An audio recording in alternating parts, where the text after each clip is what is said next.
de l'annoncer, car tu es un bien-aimé. Sois attentif à la parole et comprends la vision. 70 semaines ont été fixées sur ton peuple et sur ta ville sainte. Et regardez bien ce qu'il dit à Daniel, sur ton peuple et sur ta ville sainte, pour faire cesser les transgressions, mettre fin au péché, expier l'iniquité, amener la justice éternelle, sceller la vision et le prophète, et pour oindre le saint des saints. Avance. Sache-le donc et comprends. Depuis le moment où la parole a annoncé que Jérusalem sera rebâtie, jusqu'à loin au conducteur, il y a 7 semaines dans 62 semaines. Les places, dans 62 semaines, les places et les fossés seront rebâtis, mais en des temps fâcheux. Après les 62 semaines, un loin sera retranché et il n'aura pas de successeur. Pour vous faire court, parce que je ne suis pas venu parler des 70 semaines de Daniel, loin qui est retranché, c'est le Seigneur Jésus. Chaque semaine correspond à 7 ans. Si vous faites le compte, 490 ans.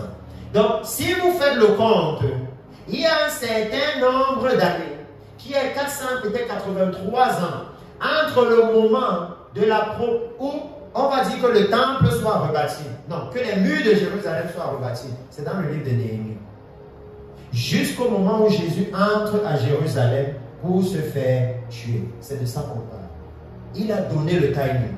Et il dit, le peuple d'un chef qui viendra détruira la ville. Voilà l'Antéchrist. Et le sanctuaire. Et sa fin arrivera comme par une inondation. Il est arrêté que les dévastations dureront jusqu'au terme de la guerre. Il fera une solide alliance avec plusieurs pour une semaine. Voilà ce que l'Antéchrist va faire. Je voulais simplement arriver ici. Parce que la Bible dit, il faut que l'Antéchrist paraisse. Que comment vous saurez que l'Antéchrist est là? C'est quand vous allez voir quelqu'un qui va venir faire cette alliance aussi. Et la Bible dit, durant la moitié de la semaine, il fera cesser le sacrifice et l'offrande. Ça veut dire qu'il va vouloir changer l'adoration en Israël. Et la Bible va vous dire que au milieu de ça, ils vont arrêter l'accord avec lui. C'est ça qui va plonger le monde dans ce que la Bible appelle la grande tribulation. La Bible nous dit tout, que Jérusalem, comme vous voyez maintenant, le temple sera rebâti, mais Jérusalem sera pris par l'ennemi. L'Antéchrist, ils vont prendre ça. Les Juifs vont fuir leur pays. Nous sommes les serviteurs de Dieu. Nous connaissons ces choses. Repartons dans Thessaloniciens, parce que je voulais qu'on arrive ici, pour qu'ils voient que c'est ce traité-là qui sera le déclencheur, qui vous montre que l'Antéchrist est là. Et il vous dit ici, l'apostasie soit arrivée et qu'on ait vu paraître le fils de la perdition. L'adversaire qui s'élève au-dessus de tout ce qu'on appelle Dieu et qu'on adore jusqu'à s'asseoir dans le temple de Dieu, se proclamant lui-même Dieu. C'est comme ça qu'il va faire arrêter le sacrifice. Il va dire, arrêtez d'adorer comme vous faites là. Adorez-moi plutôt. Et la Bible vous dit que les Juifs vont voir ça et ils vont dire, non, on arrête l'accord là. On ne peut plus faire l'accord. Et alors les nations vont les attaquer. Il dit, ne vous souvenez-vous pas que je vous disais ces choses lorsque j'étais encore chez vous? Et maintenant vous savez ce qui le retient, afin qu'il ne paraisse qu'en son temps. Car le mystère de l'iniquité agit déjà. Il faut seulement que celui qui le retient encore ait disparu. Et alors paraîtra l'impie, que le Seigneur Jésus détruira par le souffle de sa bouche et qu'il anéantira par l'éclat de son avènement. Alléluia. De quoi est-ce qu'il parle? Il parle de celui qui retient l'Antéchrist. Qui est-ce qui retient l'Antéchrist? Si vous comprenez que l'Antéchrist, l'homme impie, sera la personnification du péché. Alléluia. C'est comme si on a pris le péché, on a créé un homme avec le péché. Si vous lisez tout ce que la Bible dit sur lui, ce sera quelqu'un de sanguinaire. Il va tuer beaucoup de ceux qui vont vouloir adorer Jésus. Il va persécuter les Juifs. Partout là où les gens vont vouloir faire un culte, il va demander qu'on les tue. Oh oui. Il aura un grand pouvoir et politique. Il aura même une armée à son service. C'est pourquoi on dit le peuple d'un chef. Si vous lisez certaines versions de la Bible, on vous dit l'armée d'un chef qui viendra. Alléluia. Il explique maintenant ici qui le retient. C'est quand vous comprenez que l'Antéchrist c'est la personnification du péché que vous pouvez comprendre qui retient l'Antéchrist. C'est le Saint-Esprit. De la même façon que le Saint-Esprit nous est donné pour restreindre le péché qui est dans notre chair. Alléluia. Maintenant, l'Église qui est éparpillée dans les nations, à cause de sa présence, parce qu'elle est le vase du Saint-Esprit, l'Antéchrist ne peut pas émerger. C'est pour ça que vous devez aller dans les rues et prêcher. Parce que c'est à cause de ça que le Saint-Esprit peut se répandre, que les gens peuvent être touchés et ils se répandent. Mais il dit que quand l'Église est enlevée, quand le Saint-Esprit sera retiré, ça veut dire que l'Église est enlevée. Il n'y a pas d'Église sans Saint-Esprit. Alléluia. Alors, l'Antéchrist va se manifester. Parce qu'il n'y aura plus rien qui le retient. Je n'ai pas le temps de parler de ça, mais si vous lisez Apocalypse, vous allez voir que l'Antéchrist est la bête qui vient de quoi? De la mer. Ça veut dire des nations. Alléluia. Et l'église que nous sommes, dans la Bible, on nous appelle l'église des païens, non? Nous sommes l'église des nations. Alléluia. C'est la même chose. Donc le Seigneur nous montre clairement tout ce qui va se passer. Et il dit que les événements que vous voyez ne vous demandent pas de discussion de doctrine. Les événements là sont clairs et il nous demande, comme on a lu dans Amos, de préparer le peuple pour la rencontre de Dieu. Alléluia. C'est ça que les événements là nous demandent. Et en réalité, c'est pour ça que nous vous avons invités. Parce que je suis venu pour vous dire que regardez les événements qui sont déjà là. Vous pouvez voir quand vous voyez les tremblements de terre là, que nous sommes doucement en train d'aller vers le jour du Seigneur. Alléluia. Les événements deviennent de plus en plus graves. Doucement, on va vers le jour du Seigneur. Vous pouvez donc réaliser que si ces événements sont en train de devenir aussi graves, mes frères, ça veut dire que nous devons préparer le cœur. Alléluia. Il n'y a plus d'autre chose à faire à cette heure-ci. Il n'y a plus d'autre chose. Parce que dans Amos, il dit que quand j'ai fait toutes ces choses, la finalité c'était prépare-toi à rencontrer ton Dieu. Alléluia. Prépare-toi à rencontrer ton Dieu. Et la Bible nous dit, parce que je vais finir par là, dans le livre d'Apocalypse, Apocalypse chapitre 19, verset 7, comment est-ce que cette église doit donc être préparée? Apocalypse chapitre 19, verset 7. La Bible dit, et ça c'est l'autre fois où je vous ai dit, voilà la deuxième fois où j'ai vu qu'il y a la joie dans le ciel. Réjouissons-nous et soyons dans l'allégresse et donnons-lui gloire, car les noces de l'agneau sont venues et son épouse s'est préparée. Voilà l'autre jour, il y a la fête au ciel. C'est quand il voit que l'épouse de Christ s'est préparée. Et la Bible dit, et il lui a été donné de se revêtir d'un fin lin éclatant pur, car le fin lin, ce sont les œuvres justes des saints. Que le Seigneur est en train de dire que ce n'est pas le moment de « Oh, venez en faire un meeting de pasteur, on se repent. » Et vous-même, parce que vous êtes les serviteurs de Dieu, vous êtes dans les milieux de l'église, donc vous savez comment après les meetings, là, rien ne change. En fait, souvent après les meetings, là, il y a même plus de bagarres qu'avant. Oh oui. Parce que moi, j'ai le témoignage d'un pasteur qui m'attend à droite là, qui nous a dit dans un meeting que homme de Dieu, tout ce que vous dites là, c'est ça. Chez nous, c'est une grande dénomination que vous connaissez dans le pays.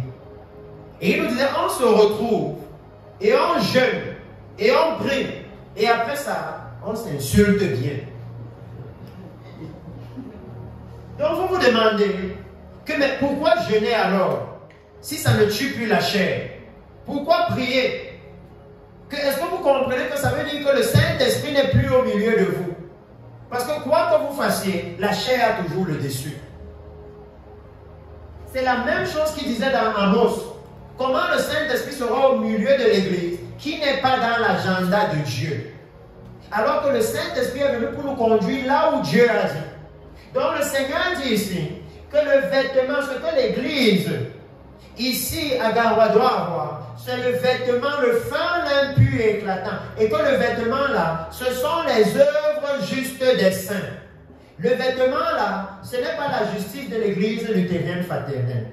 Ce n'est pas la justice du full gospel, ce n'est pas la justice de la vraie église de Dieu. C'est la justice de Dieu dans la Bible. Alléluia. Ce n'est pas la justice d'une dénomination que nous on pense qu'il faut faire comme ça. C'est qu'est-ce que la Bible dit. Alléluia. Parce qu'il dit que ce jour-là, ce n'est pas ces paroles que nous serons jugés. On ne va pas prendre le règlement intérieur d'une dénomination et demander comment est-ce que tu as obéi à ça. Non. C'est sans valeur au ciel. Mais on va ouvrir la Bible et basé sur ça, alléluia, on va jauger nos vies. Ce sont les œuvres justes des saints.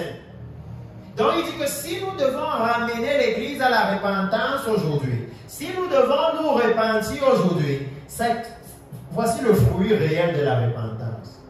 C'est que la justice des saints doit être visible maintenant au milieu de nous. Alléluia.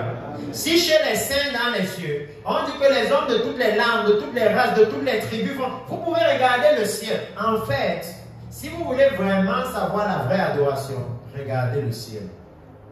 Ça veut dire regardez comment les choses fonctionnent au ciel. Si devant le trône de Dieu, quand il adore, ce sont les hommes de toutes les langues, de toutes les tribus, de toutes les races, de tous les peuples qui sont là. Et qu'à Garoua, vous avez 50 tribus, mais que dans l'église là, il y a seulement une seule tribu. Ce n'est pas le royaume des cieux, ça s'appelle le tribalisme. Et le tribalisme n'entre pas au ciel. Parce que j'étais choqué quand on m'a dit ça ici. Que j'ai dit non, le pasteur que j'ai dit doit être de telle tribu. Et tellement la personne m'a dit, ok, s'il est de la tribu là, c'est qu'il est dans telle église. J'ai dit, waouh, ça c'est fort. Donc si tu donnes la tribu de quelqu'un, on connaît son église. Comment c'est possible? Alors que l'église, c'est la maison de Dieu. Et Dieu n'est d'aucune tribu. Comment c'est possible? Ça veut dire qu'il y a un problème, il y a une maladie dans l'église, mes frères. Et vous, maintenant, vous savez, c'est à vous de les aider. Parce que je suis venu ici, comme dans le livre d'Apocalypse, chapitre 3. Apocalypse, chapitre 3, où le Seigneur lui-même a envoyé une lettre à l'église. Et il a dit ceci, dans Apocalypse, chapitre 3. Écrit à l'ange de l'église de Sardes, voici ce que dit celui qui a les 7 esprits de Dieu et les 7 étoiles. Je connais tes œuvres, je sais que tu passes pour être vivant et que tu es mort. Et moi je veux vous dire que c'est ce que moi j'ai observé de l'église ici. Tout le monde dans la nation-ci sait que le nord, c'est là-bas là où le réveil doit être. Que non, là-bas ils aiment Dieu, là-bas ils se mobilisent, là-bas ils font des choses pour Dieu. Ils ne sont pas comme les sudistes. Les sudistes, ils sont modernes. Ils sont modernes. Ici, il n'y a pas les embouteillages en haut, là-bas il y a les embouteillages, tout le monde a la voiture. Donc on n'est pas trop intéressé par Dieu. Mais ici, il y a les villages. Là aussi, vous arrivez à parler de Jésus, tout le village est dehors. Il y a ça ici. Il dit ici, que non, il passe pour être vivant. Donc la réputation qu'il a, c'est que non, ça c'est une église puissante. Mais que quand on arrive, ils sont morts. Pourquoi? Parce que la Bible dit, nous étions morts à cause de nos péchés. L'église au nord est morte parce qu'il y a le tribalisme. Parce qu'il y a l'amour de l'argent qui a détruit l'église. Au point on commence à faire les règles basées sur comment gagner l'argent. Plus basées sur l'entrée dans le royaume de Dieu. L'église est tombée à cause de ça. Et il a dit ici, s'il te plaît avance, sois vigilant et affermis le reste qui est près de mourir. Car je n'ai pas trouvé tes œuvres parfaites devant mon Dieu. Il dit que si on voit que l'église est dans l'apostasie, ça veut dire que les serviteurs qui sont là, leurs œuvres ne sont pas parfaites devant Dieu. Mais frère, quand on lit la Bible, c'est terrible. Rien que le passage-ci doit faire que nous-mêmes en tant que pasteurs, chaque jour on s'examine, on se repent. Parce que ici, Dieu dit qu'au moment où Jésus annonce sa venue, alléluia, parce qu'en bas, vous allez voir qu'il dit, je viens bientôt. Vous savez ce qu'il demande à l'église? La perfection des œuvres. Ça veut dire l'excellence. Alléluia. Ça veut dire qu'il ne veut pas à peu près. Il ne veut pas que les femmes au nord viennent à l'église. Et le bishop Palès me disait, waouh, c'est bien d'être ici. Et ici, on ne voit pas les femmes avec les pantalons serrés là, comme à Douala. Ici, on ne voit pas les minutes, vraiment, c'est bien. Ici, tu peux servir Dieu et tes yeux ne tombent pas malades. Mais que quand vous les observez, souvent, je ne sais pas quelle est la fente qu'elles mettent ici comme ça, pour montrer leur poitrine. Pourquoi elles veulent avoir les robes qui sont tellement serrées? Et pourtant, quand vous regardez les musulmans, tout est couvert. Mais elles n'ont pas le Saint-Esprit encore. Alléluia. Elles n'ont pas. C'est pour ça qu'il dit non. Ils passent pour être vivants. Que quand tu viens, tu as l'impression que tout va bien. Mais si tu restes, tu dis non, non, non, non, non. En fait, c'est un leurre. C'est pas comme on pense. Comme ils ont tous le même teint, nous, on ne fait pas la différence. Mais dès qu'on s'approche, on se rend compte que il y a le tribalisme. Mais quand on est loin, on ne voit pas. On a l'impression que non, c'est le réveil du Saint-Esprit. Il dit non. Il lui a dit la même chose. Sois maintenant vigilant et affermis le reste qui est près de mourir. Car je n'ai pas trouvé tes œuvres parfaites devant mon Dieu. Rappelle-toi donc comment tu as reçu et entendu, et garde et repens-toi. Il demande de ramener l'Église à l'évangile de départ. L'évangile de départ, c'était Jésus-Christ a été crucifié pour nos péchés. Il est ressuscité. Alléluia. Il est monté au ciel et de là il reviendra nous chercher. Le message du départ. Parce que quand vous voyez l'impact du message du départ, on va finir ici, mais même un peu 1 Thessaloniciens chapitre 1 verset 9 à 10. L'impact du message du départ. Et je sais parce que beaucoup m'ont dit qu'il y a eu un réveil au nord. Il y a eu un réveil. Les gens aimaient Dieu, ils s'éloignaient du péché. Et si vous savez ça, mes frères, ça veut dire que vous êtes dans la bonne position pour apprécier aussi l'apostasie, n'est-ce pas? Oh oui, parce que si quelqu'un n'a jamais bu le jus, il a toujours bu l'eau. Et tu viens, tu lui dis le jus est bien, le jus est... C'est difficile pour lui de comprendre ce que tu veux dire. Alléluia. Ça veut dire que l'église, les jeunes convertis de maintenant, si vous leur parlez du réveil, ils ne comprennent pas. Ils nous disent même que quoi là, c'est quoi même ce qu'ils nous racontent là. Mais ceux qui ont goûté le réveil, quand vous leur parlez de ça, ils peuvent vous dire oui, oui, oui. Moi je comprends de quoi vous voulez parler. Parce que regardez ce qu'il dit dans Thessaloniciens. Et c'est l'histoire du Nord. Il dit, car on raconte à notre sujet quel accès nous avons eu auprès de vous et comment vous vous êtes convertis à Dieu en abandonnant les idoles pour servir le Dieu vivant et vrai.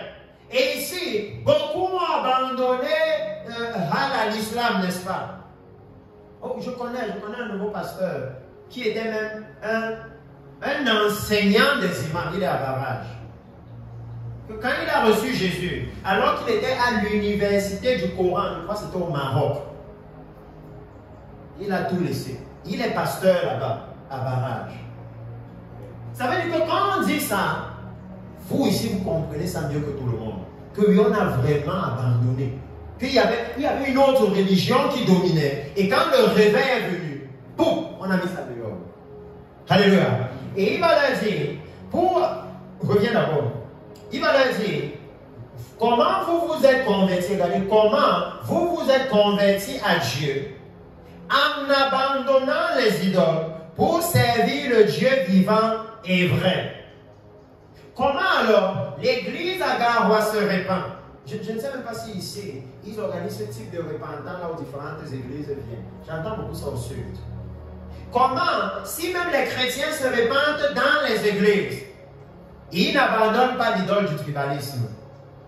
Comment? C'est quelle repentance? C'est quelle conversion? Parce que la conversion, si, il dit que la conversion, c'est en abandonnant les idoles. Que s'il n'y a pas abandon d'idoles, on n'appelle pas ça conversion. Comment c'est possible? Et il leur dit par la suite, pour attendre des cieux, regardez pourquoi on abandonne les idoles.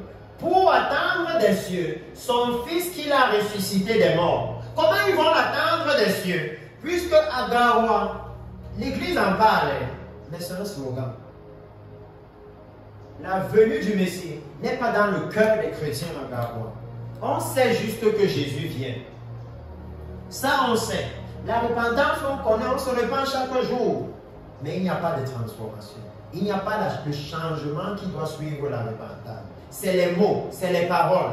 Et Dieu dans la Bible dit que quand on parle seulement, mais qu'on n'agit pas, on l'adore des lèvres, mais le cœur est loin. Il dit ici que pour attendre des cieux, son Fils qu'il a ressuscité des morts, Jésus, qui nous délivre de la colère à venir. La colère, si on a lu, c'est le jour du Seigneur qu'il a. C'est pour ça que l'enlèvement doit avoir lieu. L'enlèvement, c'est pour que les chrétiens, ceux qui auront marché dans la sainteté, dans la crainte de Dieu, ne fassent pas face au jour du Seigneur. Alléluia. C'est pour ça. Repartons dans l'Apocalypse parce que j'ai fini là-bas. Je voulais leur montrer cet aspect-ci. Parce qu'eux, ils sont bien placés pour savoir ça. Ici au nord, c'est là qu'il y a des témoignages de tout le monde. Quand il y avait la foi, tout un village retournait à Jésus. Ils construisaient l'église. Ils faisaient comme ça. Mais nous les avons abusés. Parce qu'après, nous-mêmes, on a commencé à bagarrer.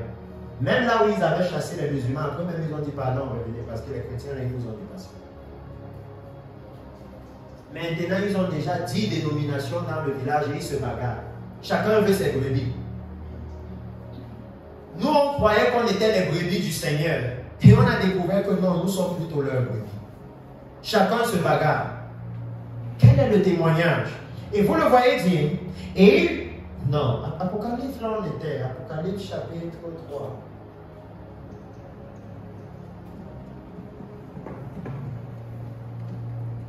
Il dit, rappelle-toi donc comment tu as reçu et entendu. Le Seigneur demande qu'au moment de sa venue, mes frères, que nous retournions à l'évangile du départ. Il dit que l'évangile a toujours assez de puissance pour transformer. Ça ne se démorde pas. Ne tombons pas dans le piège des gens qui vont venir de Douala, de Yaoundé, du Nigeria, et vous dites qu'il y a une nouvelle doctrine. Ça n'existe pas. Quand Dieu dit ça, il est en train de dire qu'il n'y a pas de nouvelle doctrine. Que même au moment où il vient enlever l'église, c'est toujours le même évangile que Paul, Pierre, Jacques, Jean ont prêché. C'est toujours ça. Il n'y a pas le moment où c'est l'évangile du visa, des bébés. Non, il n'y a pas le moment où ça entre en jeu. C'est toujours le même évangile. Il dit qu'au moment où il va leur dire que non, regardez ce qu'il dit. Rappelle-toi comment tu as reçu et entendu et garde et repens-toi. Si tu ne veilles pas, je viendrai comme un voleur. Qu'au moment où il annonce qu'il vient comme un voleur, voici ce qu'il demande à l'église, c'est retourner à l'ancien évangile. Rappelez-vous de l'évangile du départ. Que si les événements que vous avez vus ici vous font réaliser que oui, le Seigneur est à la porte, le message derrière ça, c'est ramenons l'ancien évangile. L'évangile là qu'on nous a prêché et qui a amené le réveil, qui a amené le Saint-Esprit. Parce qu'il y a un autre évangile maintenant, là où les chrétiens tombent, tremblent, mais ils continuent à vivre dans l'immoralité sexuelle. Ils continuent à vivre dans le mensonge. Et les pasteurs sont déjà tombés. Le discernement est fini. Ils ne savent plus que le rôle du Saint-Esprit, c'est d'amener la sainteté. Donc ils croient que c'est la puissance de Dieu. Non. Il a dit, je vous enverrai les choses comme j'ai fait en Égypte. Ça veut dire que si le Saint-Esprit a sanctifié l'Église avant, aujourd'hui c'est la même chose qu'il va faire. Alléluia. Il a dit, je viendrai comme un voleur et tu ne sauras pas à quelle heure je viendrai sur toi. Est-ce que vous voyez ce que le Seigneur dit? Il dit, retourne, pardon. Retourne. Rappelle-toi donc comment tu as reçu et entendu et garde et repens-toi. Si tu ne veilles pas, je viendrai à toi comme un voleur et tu ne sauras pas à quelle heure je viendrai sur toi. Veillez sur quoi? Alléluia. Il dit ici qu'il y a le risque pour une église.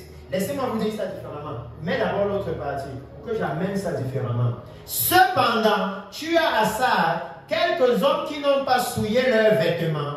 Ils marcheront avec moi en vêtements blancs parce qu'ils en sont dignes. Le même vêtement blanc qu'on a vu tout à l'heure. Le feu impur et éclatant. Il dit que ceux qui vont marcher à ça, c'est ceux qui seront trouvés dignes. Ça veut dire que ce ne sont pas tous les chrétiens. Vous voyez que Dieu parle à une même église et il dit à l'église là que certains ne sauront pas quand je vais le dire. Repars maintenant dans notre écriture. Parce qu'il y a quelque chose que je veux faire sortir. C'est « et tu ne sauras pas ». Vous savez ce que ça veut dire? Ça veut dire qu'il y a la possibilité de savoir quand le Messie est en train de venir. Ça veut dire qu'il y a une église qui est en train de voir les signes qu'on vous a montrés. Et ils ont compris que ça veut dire que le Messie est à la porte. Et ils sont en train de se préparer. Et il y a une autre église qui est en train d'adorer à Bethel et à Gilgal. Et ils ne savent pas que Jésus est à la porte. C'est de ça que le Seigneur est en train de parler. Qui dit que non? Maintenant, retourne au départ. Parce que si vous retournez à l'évangile du départ, vous allez voir Jésus dire là-bas, il y aura des guerres, des bruits de guerre, des tremblements de terre. Ça va vous reconnecter à ce que Dieu est en train de faire maintenant. Alléluia. Et à partir de là, il dit que, ok, une fois que vous êtes reconnecté, veillez. Ça veut dire garder cette parole en vous. Parce que c'est la parole là qui va vous rendre sensible à la venue du Messie. Nous sommes déjà entrés dans le moment où, pour l'enlèvement de l'Église, il n'y a pas un signe qui précède ça. Il y a juste les événements qui vont se produire. Ne dis pas que quand vous allez voir le tremblement de terre ici, ça veut dire que l'enlèvement aura lieu. Non. L'enlèvement de l'Église, c'est nul ne connaît ni le jour ni l'heure. La seconde venue de Christ, quand il va mettre ses pieds sur le mont des Oliviers pour délivrer Israël, c'est 7 ans de tribulation à la fin des 7 ans. Là-bas, le temps est connu. C'est pourquoi l'enlèvement de l'Église est grave. C'est grave pourquoi? Je n'ai pas le temps de vous partager ça avec vous. C'est ce que j'ai fait chez ton collègue dernièrement. Parce que si vous lisez Romains, la Bible dit dans Romains chapitre 11, mais ça on va juste lire, mais je vais parler dans les détails. Romains chapitre 11, verset 25. Vous voyez là-bas depuis Romains chapitre 9 que la Bible va vous dire que c'est Israël qui avait la gloire. C'est eux qui ont les prophètes, c'est eux qui ont les patriarches, c'est à eux que la loi a été donnée. Alléluia. Et Romains 11 va nous expliquer que nous, on a seulement été greffés dans le salut d'Israël. Si vous vous souvenez, même quand Jésus est venu, quand les païens venaient vers lui, ils disaient non, je suis venu pour les brebis perdues d'Israël. Il n'était pas venu pour nous. Le salut qu'on a, c'est un privilège. Un privilège. Il y a même ça dans ce Romain 11, si peut-être le verset 11, 10 là-bas. Là, il va dire que non. Que c'est devenu accessible pour vous. Ça veut dire que ce n'était pas accessible. Que le salut est devenu accessible. Alléluia. Ça veut dire que la porte nous était fermée. Mais il va expliquer dans Romains 11 que c'est parce qu'eux, ils ont rejeté. Alléluia. Que la porte s'est ouverte pour nous. Il dit ici, car je ne veux pas, frère, que vous ignoriez ce mystère, afin que vous ne vous regardiez point comme sages.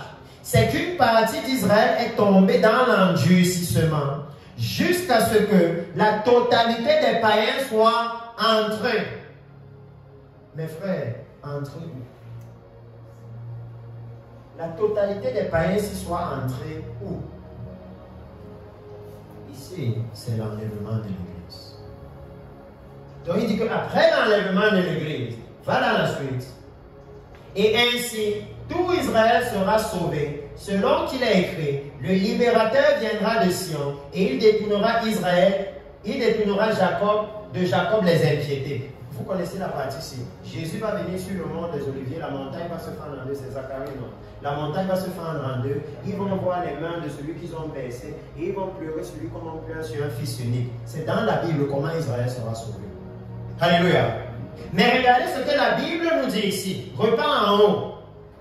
Il dit que cet agenda de Dieu-là, de sauver Israël, ça ne peut pas se faire tant que la totalité des païens n'est pas entrée. C'est pourquoi je vais amener une autre question. Qui doit faire entrer la totalité des païens? Qui doit les conduire vers le royaume des cieux? Mes frères, le ministère de pasteur que nous avons, ça n'a rien à voir avec le monde. Ici, il dit que le rôle des pasteurs a tout à voir avec le plan éternel de Dieu, l'établissement du règne de Jésus sur la terre. Parce que pour l'enlèvement de l'Église, il n'y a pas de jour ni d'heure. Mais dès que l'Église est enlevée, il va maintenant aller restaurer Israël et établir le règne de 1000 ans. Ça veut dire que tant que l'Église n'est pas enlevée, on est en train de retarder un autre programme. Parce qu'il dit qu'à partir de là, il doit avoir 7 ans. Alléluia. Donc la seule période qui n'est pas fixée dans un temps défini, c'est la dispensation de l'Église. Que maintenant nous devons être occupés à faire entrer l'Église pour que l'agenda du Seigneur continue. En fait, moi quand j'ai lu ça, c'est là que j'ai compris, quand le Seigneur m'a fait comprendre ces Écritures, c'est là que j'ai compris. Pourquoi quand un pasteur tombe, Dieu suscite un autre? Parce qu'il y a un agenda que lui poursuit. Et il ne va pas s'arrêter à cause d'une personne. Alléluia. Nous sommes dans un moment où notre rôle est énorme. Il dit que c'est nous qui devons faire entrer la totalité des païens. Et nous avons vu là-bas dans l'Apocalypse qui dit que la façon de les faire entrer, c'est de les ramener à l'évangile de départ, au message de départ, et de ramener la repentance dans l'Église. Alléluia. C'est pourquoi j'ai dit que parfois, j'ai réalisé quand je suis venu ici la première fois, que les pasteurs sont beaucoup, oh, on est les petits pasteurs, nous on est les petits pasteurs. L'Esprit de Dieu n'est pas petit. Si nous sommes les pasteurs ouïs par Dieu, alors l'Esprit de Dieu n'est pas petit. C'est nous qui nous minimisons. Et c'est dangereux, pourquoi? Parce qu'on se minimise, parce qu'on se juge basé sur les choses de ce monde. Basé sur le fait qu'on n'a pas de voiture, ou de moto, ou de maison en étage, ou de quoi que ce soit. Mais si vous lisez Hébreux chapitre 10, il y a des gens, chapitre 11 même, il y a des gens que la Bible dit là-bas, que le monde n'était pas digne d'eux. Ça veut dire qu'ils avaient tellement de valeur que le monde ne pouvait pas les apprécier à leur juste valeur. Et quand vous regardez ce que la Bible dit d'eux, la Bible dit que certains d'entre eux dormaient dans les trous dans la terre. Mais le monde n'était pas digne d'eux. Donc c'est aussi le moment où nous les pasteurs, on doit enlever le complexe des choses de ce monde. Alléluia. Et aller prêcher l'évangile du Seigneur tel que c'est. Parce que j'ai réalisé que c'est un grand blocage chez les pasteurs. Que, oh non, on ne peut pas dire les choses comme ça. Oui, c'est ça, on sait que c'est l'évangile. Mais on ne peut pas dire l'évangile comme c'est. Parce que le leadership a dit que, parce qu'on a peur de perdre le salaire, on a peur de ceci, on a peur de cela. Mais nous sommes en train de parler de la venue du Seigneur. À la venue du Seigneur, il y a la résurrection de ceux qui sont morts en Christ. À la venue du Seigneur, vos corps seront changés. C'est dans 1 Corinthiens, chapitre 15, à partir du verset 50. Et la Bible dit, pardon, laisse-moi finir par là. La Bible dit, dans Hébreux chapitre 11, monte un peu plus haut. Commence même à partir du verset 16 comme ça. Ou 25. Car c'est par la foi que Moïse, devenu grand, refusa d'être appelé fils de la fille de Pharaon. Je ne sais pas si on prêche encore ça dans l'église aujourd'hui. L'impact de la vraie foi, de la foi en Dieu. Je ne sais pas si on prêche ça. Que quand il y avait la vraie foi, la foi en Dieu, les gens refusaient d'être les fils des ministres. Ils disaient non, moi le monsieur là il ne peut pas être mon père. C'est un voyou, tout le pays sait que c'est un voyou. Moi je suis l'enfant de Jésus. Mais aujourd'hui un chrétien, si un homme riche entre dans l'église, mauvais voyou, et il dit qui veut que je sois son père, les chrétiens vont lever la main. Il dit que non, Moïse lui n'était pas d'accord. Il dit, c'est pas aimant mieux être maltraité avec le peuple de Dieu que d'avoir pour un temps jouissance du péché. Regardant l'opprobre de Christ comme une richesse plus grande que les trésors de l'Égypte. Et aujourd'hui, quand on regarde l'église à Garoua, l'église au Cameroun, nous les pasteurs, on regarde l'opprobre de Christ comme ayant moins de valeur que les honneurs dans nos dénominations. C'est pourquoi, ce n'est pas qu'on ne sait pas que telle chose n'est pas juste. On sait. Mais parce qu'on cherche l'approbation des autres, on préfère faire comme ça, on ne croit pas. Il dit que la vraie foi de la Bible n'était pas ça. Voilà ce que la vraie foi produisait. Il dit, regardant l'opprobre de Christ comme une richesse plus grande que les trésors de l'Égypte, car il avait les yeux fixés sur la rémunération. Nous avons enlevé la rémunération de l'Église. On leur a fait croire que ce sont les voitures, les bébés, les maisons. Pourtant, pour eux, Regardez, nous on vient, quand Jésus est allé à la croix, il est ressuscité. On connaît là où sa tombe est, et sa tombe est vide, n'est-ce pas?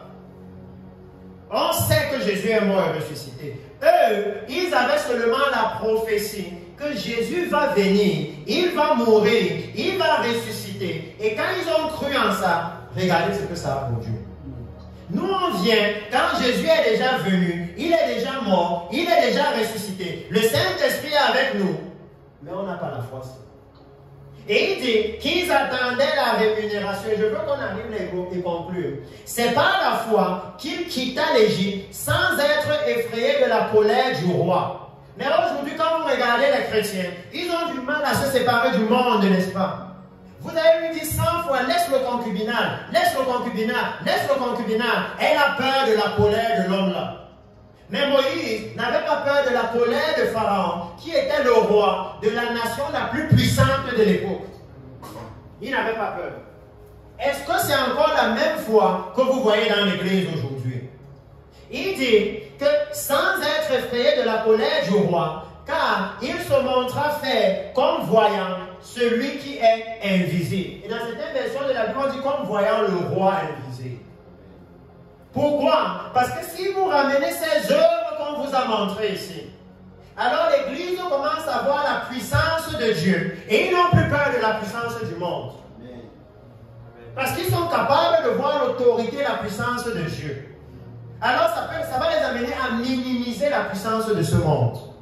Mais quand on est dans l'Église avec des tromperies, des choses, non, ça ne peut pas délivrer l'Église. Il dit, c'est par la foi qu'il... L'autre, s'il te plaît. C'est par la foi qu'il fit la Pâque et l'aspersion du sang, afin que l'exterminateur ne touchât pas au premier-né des Israélites. La puissance de la foi de Moïse l'a amené à obéir à Dieu, à donner à l'Égypte, à Israël, un message qui les a sauvés de la colère de Dieu. Nous aussi, le jour du Seigneur arrive. Le message qu'on est en train de donner là maintenant, est-ce que ça peut leur permettre d'échapper? Est-ce que ça peut leur permettre? Il dit, c'est par la foi qu'ils traversaient la mer Rouge comme un lieu sec, tandis que les Égyptiens qui en firent la tentative furent engloutis. Descends même au verset 35. Ou non, laisse, je vais lire tout ça rapidement, mais pas expliquer. C'est par la foi que les murailles de Jéricho tombèrent, après qu'on a eu fait le tour pendant 7 jours. C'est par la foi que Rahab, la prostituée, ne périt pas avec les rebelles, parce qu'elle avait reçu les espions avec bienveillance. Quand vous lisez Hébreux 6, vous voyez les caractéristiques de la foi, ce que la vraie foi en l'Éternel produit. Est-ce que c'est ça qu'on a dans l'Église aujourd'hui, mes frères? Regardez ce que la foi produit. Il dit, et que dirais-je encore? Car le temps me manquerait pour parler de Gédéon, de Barak, de Samson, de Jephthé, de David, de Samuel et des prophètes, qui, par la foi, vainquirent des royaumes. Donc moi, je ne comprends pas que les pasteurs disent qu'ils ont peur de leur dénomination. Je ne comprends pas. Dieu ne va pas comprendre que vous saviez que ce qu'on fait ici est mal, mais parce que vous aviez peur d'une poignée de personnes, alors que ceux-ci, par la foi, ils ont mis un royaume par terre. Dieu ne peut pas comprendre ça. C'est impossible. Il dit ici, puis par la foi, vainquis des royaumes, exerçaient la justice. Quand il y a l'injustice dans l'église, on parle de quelle foi? L'église là où les anciens sont dans l'immoralité sexuelle, mais parce qu'ils donnent beaucoup, c'est eux qu'on met anciens. L'église là où c'est devenu une église de tribu. Si papa était apôtre, les enfants seront apôtres, les petits-fils seront apôtres, les arrière-petits-fils seront apôtres. Et quand vous regardez le péché, le péché, le péché, le péché, pourtant la Bible est claire et la Bible nous dit, les œuvres, les preuves que je suis apôtre ont éclaté au milieu de vous. Plus personne ne veut les preuves. On a une autre foi. Est-ce que c'est la même chose? Il dit, ils obtiennent des promesses, fermer la gueule des lions. S'ils ont pu fermer la gueule des lions, comment nous on va justifier à Dieu que j'avais peur des paroles d'un homme? Si eux, le lion était là et ils n'ont pas eu peur, comment nous on va justifier? Que non, Seigneur, je ne pouvais pas prêcher la justice. Je ne pouvais pas réprimander le péché. Parce que j'avais peur de l'ancien qui est au premier banc là. Et quand je réprimande déjà, il ouvre ses yeux comme ça pour me dire que bon, passe doucement, doucement. Parce que là, tout le monde comprend que c'est moi que tu dis doucement. Oh oui, on connaît ça, c'est dans l'église. C'est dans l'église. Il dit que ils éteignirent la puissance du feu, échappèrent aux tranchants de l'épée, guéris de leur maladie, furent vaillants à la guerre, mis en fuite des armées étrangères. Regardez ce que leur foi fait. Comment nous, on va apparaître devant Dieu et lui dit que non, on n'a pas pu ramener Gambo au Seigneur. Que non, nous on était les petits pasteurs. Non, ça ne peut pas marcher, mes frères. À moins que Dieu ne vous ait pas appelé. Parce que eux, c'est ce que lui l'avait appelé. Et il dit, des femmes recouvraient leur mort par la résurrection, d'autres furent livrés au tourment et n'acceptaient point de délivrance, afin d'obtenir une meilleure résurrection. Alléluia. Parce que le Seigneur va dire, donc tu me dis que tu avais peur, que quand tu vas prêcher la justice, prêcher la droiture, que le président se lève et qu'on coupe ton salaire. Et tu dis, oui Seigneur. Et il dit, ok, lis alors Hébreux, chapitre 11, et lis la partie ici, et n'acceptait point la délivrance, afin d'avoir une meilleure résurrection. Et il te demande, bon, maintenant, basé sur ce que toi tu as fait, est-ce que tu penses que tu dois entrer au ciel avec celui-ci? Parce que toi, quand on t'a dit qu'on coupe le salaire, tu as dit, je change l'évangile. Mais lui, quand on lui a même dit, mon frère, on te délivre même, il a dit, non, ne me délivrez pas. Jésus va venir, il va aller à la croix, il va mourir, il va ressusciter et il va m'accorder une meilleure résurrection. Parce que pourquoi on parle de meilleure résurrection? Parce que dans la Bible, Lazare est ressuscité. L'enfant de la Sunamite est ressuscité. Et ils sont morts. Mais la résurrection, c'est pour la vie éternelle. Elle est meilleure que l'autre. Elle n'est pas temporaire. Comment nous, on peut dire qu'on cherche les mêmes choses que les gens qu'on dit ici. Et nous avons laissé l'Église être comme ça. Mes frères, il n'y a pas de petits pasteurs. Il y a les pasteurs saints, les ouvriers de la sainteté et les ouvriers de l'iniquité. Il n'y a pas de petits pasteurs.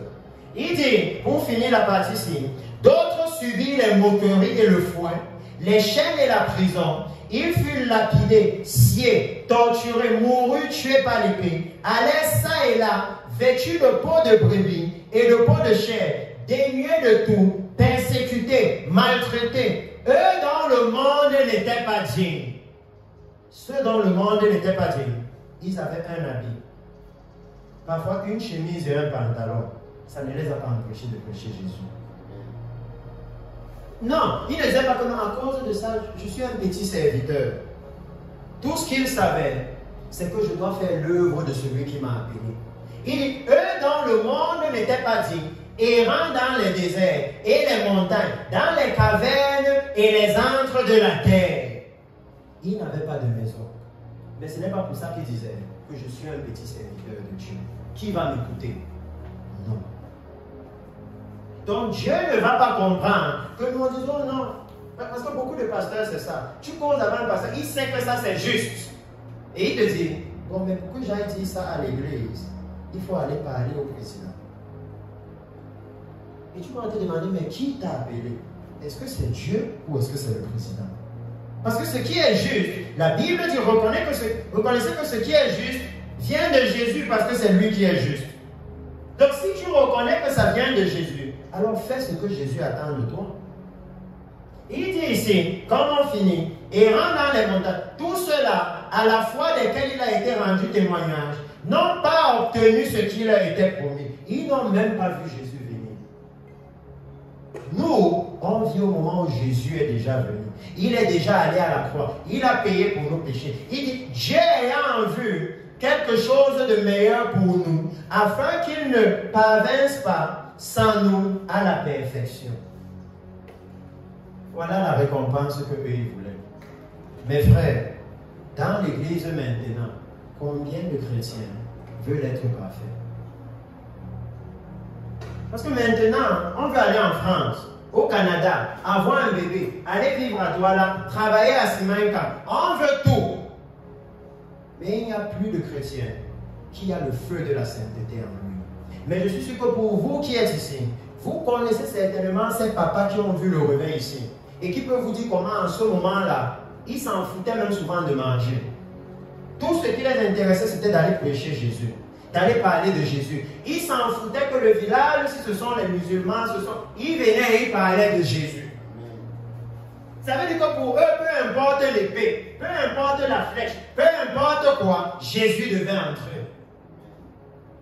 Mais maintenant, comme la Bible dit, une génération est venue qui ne connaissait pas l'Éternel.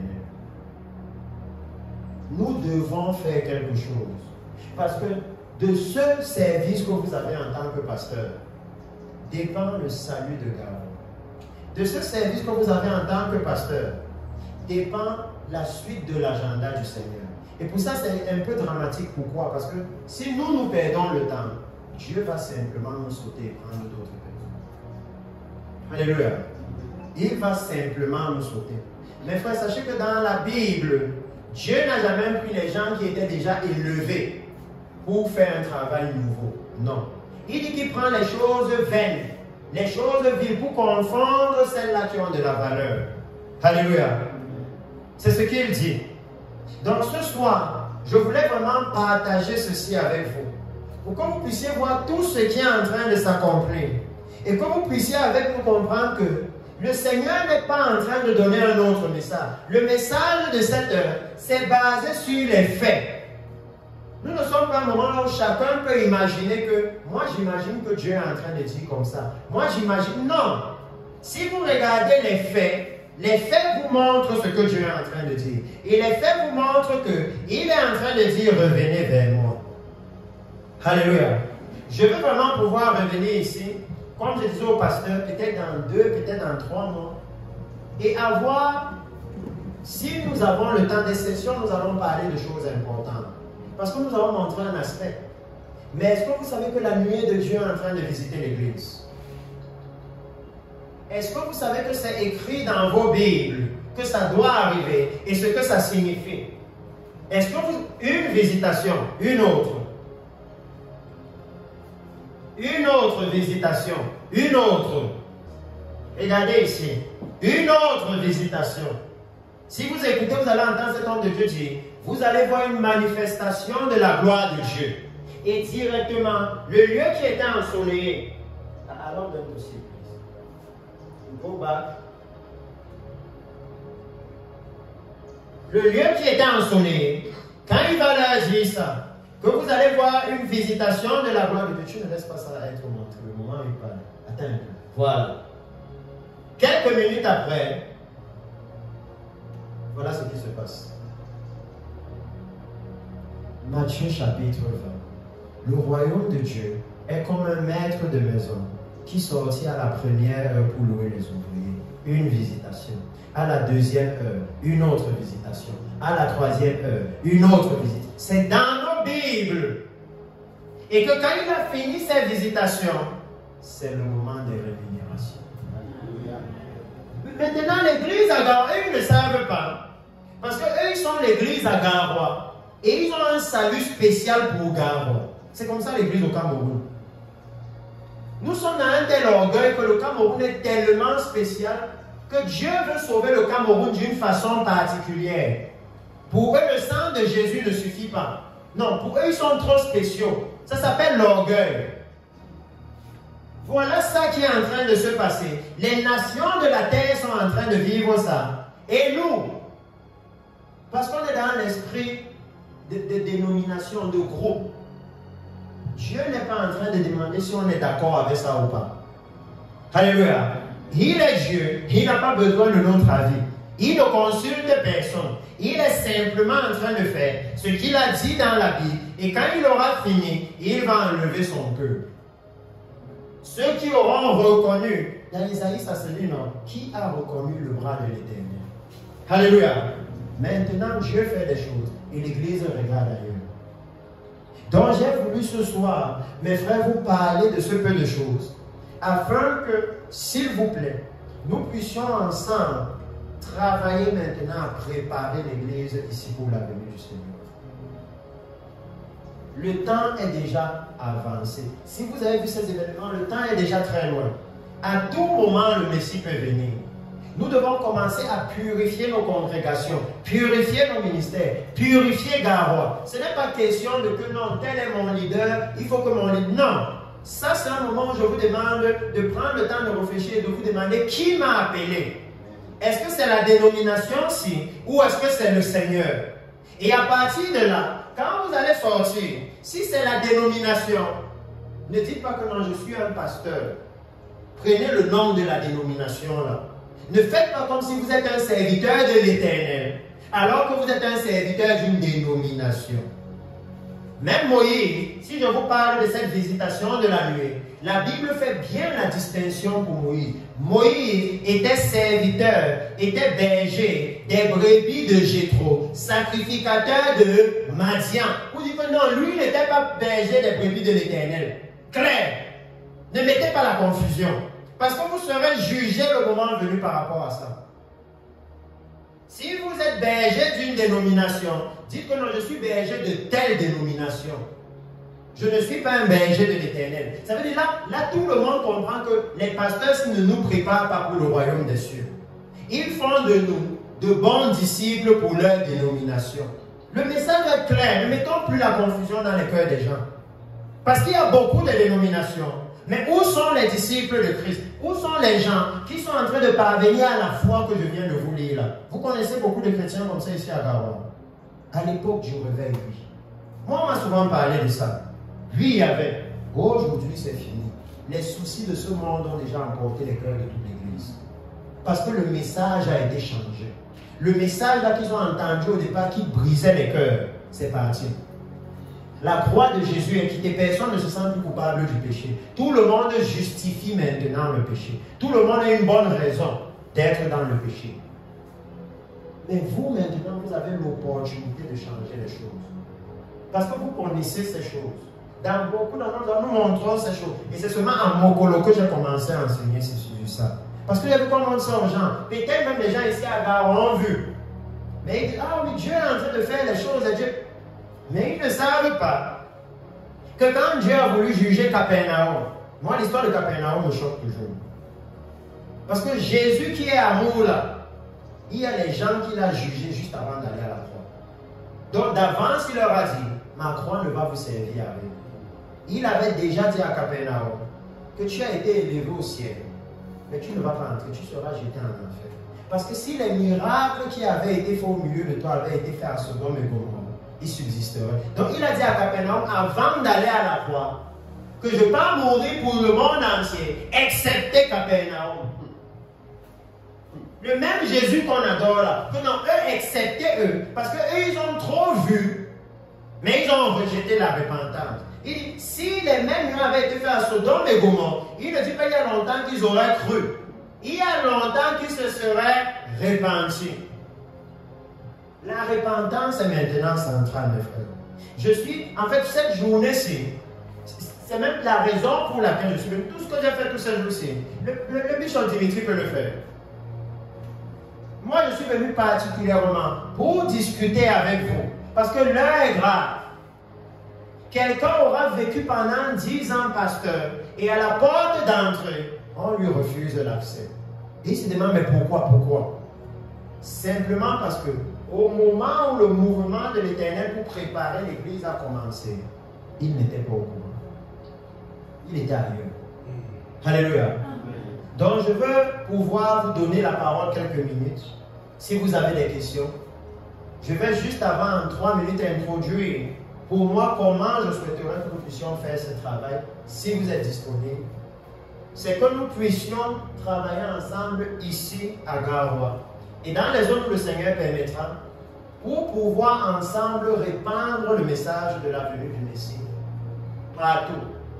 Toutes les zones où vous pouvez avoir des ouvertures, nous pouvons aller. Ne regardez pas que c'est des villages et il a la veste. C'est dans le village qu'il y a le réveil. Quand Jésus allait à Jérusalem, on ne voulait pas l'écouter là-bas. Ils étaient modernes, ils avaient déjà le temps. Ils n'avaient plus le temps. Partout là où nous pouvons aller, amenons ce message. Parce que je vous ai parlé du compte à rebours ici. Quand la totalité des païens sera entre le Messie. Alléluia.